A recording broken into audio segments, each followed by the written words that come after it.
Hey everyone, I know it's been a while since my last video, um, but today we're just going to do an off-season recap. Of course, talk about that big Super Bowl win. I know it's been a while, but the Chiefs have a lot of work to do still for the rest of their offseason to finish their team. And the big event coming up this week, the NFL Draft, happening this year in Kansas City. Obviously, the first round starting on Thursday. Today's Sunday. 4 more days till the first day of the draft.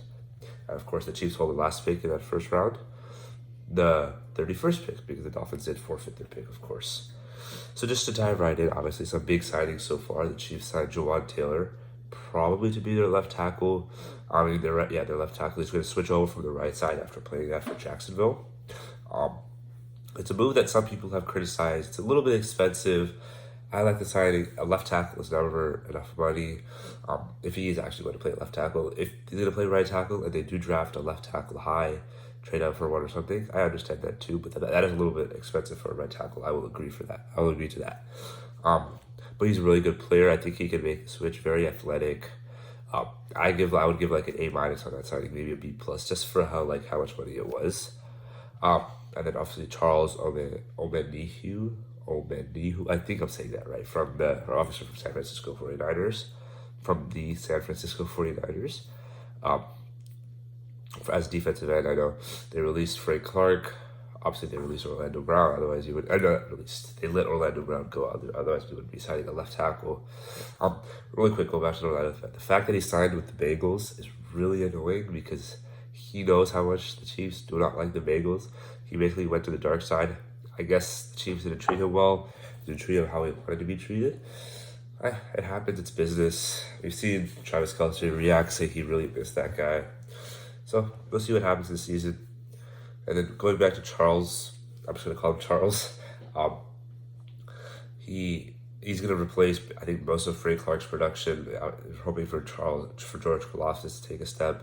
Maybe they'll re-sign Carlos Dunlap as it gets closer to the season. Maybe like another one of those rotational defensive ends.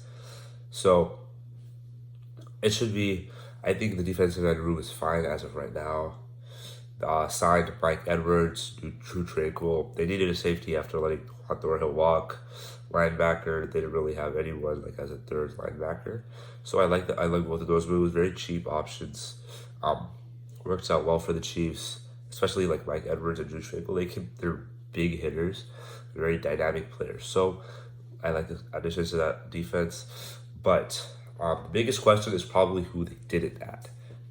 They did sign a wide receiver, Richie James. He's probably wide receiver 4, wide receiver 5. They don't have that solid wide receiver 1 after Juju Smith-Schuster left and Mecole Hardman left.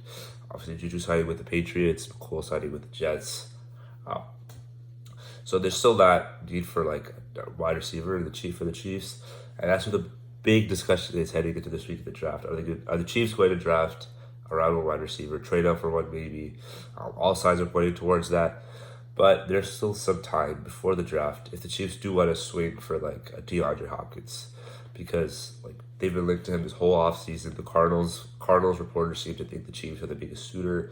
Most of the other suitors have already traded. The Cowboys got Brandon Cooks, the Ravens got Odell, the Jets signed a bunch of people obviously, and the Juju went to the Patriots. So all these teams that might have traded for DeAndre Hopkins who were linked to him earlier, they forgot their wide receiver. So maybe the Chiefs do trade for DeAndre Hopkins. Maybe it's after the draft. We'll see. If they don't take a wide receiver first round, or they don't trade up for one, or take one high in the second round, or at least one in the second round in general, you'll know that they have some other plan.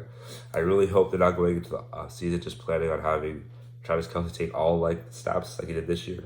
I mean, this year he even had Juju to take some hits away from him. They don't have anyone like Juju this year. I mean, relying on Kadarius Toney and Sky Moore isn't a recipe for success. I don't think the Chiefs think it's a recipe for success. But we'll see how that goes. And then obviously turning to the draft. So positions of need are still defensive end, defensive tackle, offensive tackle, and wide receiver. I think wide receiver being the biggest need right now. They should address it in the first round. Only thing is they don't know the quality of players being taken in the first round. It seems it's been a consensus favorite that Jackson Smith and Njigba, otherwise known as JSN from Ohio State, will be the first wide receiver taken. Just because he ran a decent enough 40 and his college tape proves that he might be the best. This isn't very deep, but this isn't a very good wide receiver class. It's not top heavy. It's not really like, but it's kind of deep, and like you can get players who might be good, but not quite sure. Recently, Patrick Mahomes has been in Texas at TCU working out. Quentin Johnson, obviously, who went to TCU, is worked out with him for a day. Zay Flowers, which is pretty notable, came down to Texas and worked with him, said that Mahomes basically invited him, and he said, of course, he couldn't say no to that. So they just brought down Zay Flowers. I think he might go too high for the Chiefs. The Chiefs would have to trade up for him. But who knows? They might. I mean, last year they traded up for Trent McDuffie. This year they might have to trade up to like 16, 17, 18, that range to be able to get Zay Flowers, JSN type. Even at 31, I think they could get Quentin Johnston.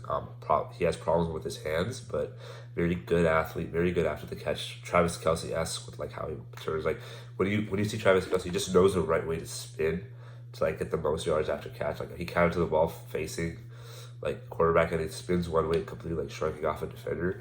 It's very similar to how Quentin Johnson operates.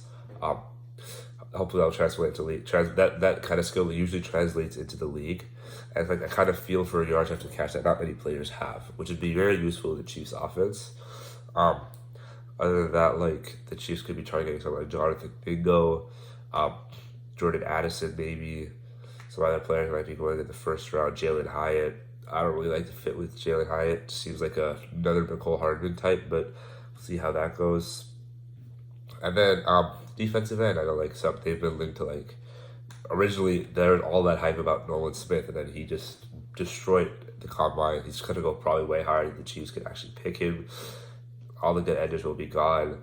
Not the good edges, like the clear top end round one edges would be gone by then. So let's say we might have like a BJ Ojolari, Felix Sanudike, Uzoma. These kinds of players might be available at the end of round one. But I think the Chiefs should really take a wide receiver here. Like offensive tackle prospects are there as well. The Chiefs do still need a right tackle. I think that could be addressed in the second round.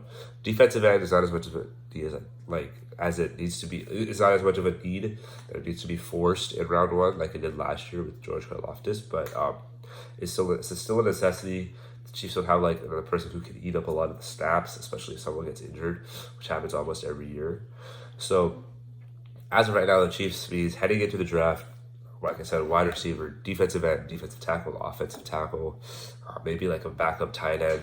If the Chiefs do take a tight end in the first round this week, you will see some angry people around Kansas City. Like this is one of the best tight end drafts. Like you have Michael Mayer, Dalton Kincaid, all these good players. I think the Chiefs could probably get one later in the draft. Like I know Travis Kelce's getting up there in age, and you need like a replacement. Like he's a key to this function, but there's no Travis Kelce. Like you're not gonna be able to replicate him. I know, obviously they said that after Tony G too, but and it ended up working out. But like, it's not the same, and we'll see how it goes with Travis Kelce. But I don't think round one tight end is needed. Like maybe one later in the draft, very dynamic athlete, something like that. Just kind of like take some of those Travis Kelce snaps, ease him into like keep him ready for the playoffs, biggest parts of the season, those kinds of things. Okay, so I'm just gonna talk a little bit about what's happening around the NFL. Big piece of news, obviously, this Aaron Rodgers trade is ever gonna happen. A lot of drama. I mean, the beginning of the offseason, which Aaron Rodgers said he's gonna go into a darkness retreat and decide whether he's gonna retire or not. And he went in like almost ready to retire, but decided to play for the Jets, spending time in the darkness. I'm not quite sure how that works, but okay. So, yeah, that trade, like he said, he's gonna play for the Jets. The Jet, like everyone's agreed it's happening. Like Alan Lazard, Alan Lazard went to the Jets because he knows he's gonna play with Aaron Rodgers. So it's just a matter of if and like when the Packers or the Jets are just gonna like balk on their terms, because there's no way the Packers are gonna ask for a round one pick that the Jets are gonna actually give one. So we'll see how that goes as well. I think we're just ready for it all to be over, and like I don't want to see Aaron Rodgers in New York. The media coverage that he'll get just like is what he craves. He's going to be loving every second of it. But I don't think anyone else will. He's a big drama queen, attention whore. So we'll see how that goes. There are also like players like going in the top. The debate over who's going number one overall. I think Bryce Young solidified himself recently. It was negative 1,000 like his the odds for him to go first overall, which basically means you'd have to bet $1,000 to get $100. It's not a very good bet, but I mean, if you want to make a quick 100, why not, right? So he's gonna go first overall to the Panthers. But recently, there's like actually a lot of controversy. He's gonna go not controversy, but there's a lot of debates to go second overall. Peter King has been talking about how the Texans, if they're not sold on CJ Stroud, might pick like a Will Anderson type, just to get that cornerstone player. I don't see how you can't take a quarterback there like as the GM. You basically postponed it last year because you had Joe Tago this year.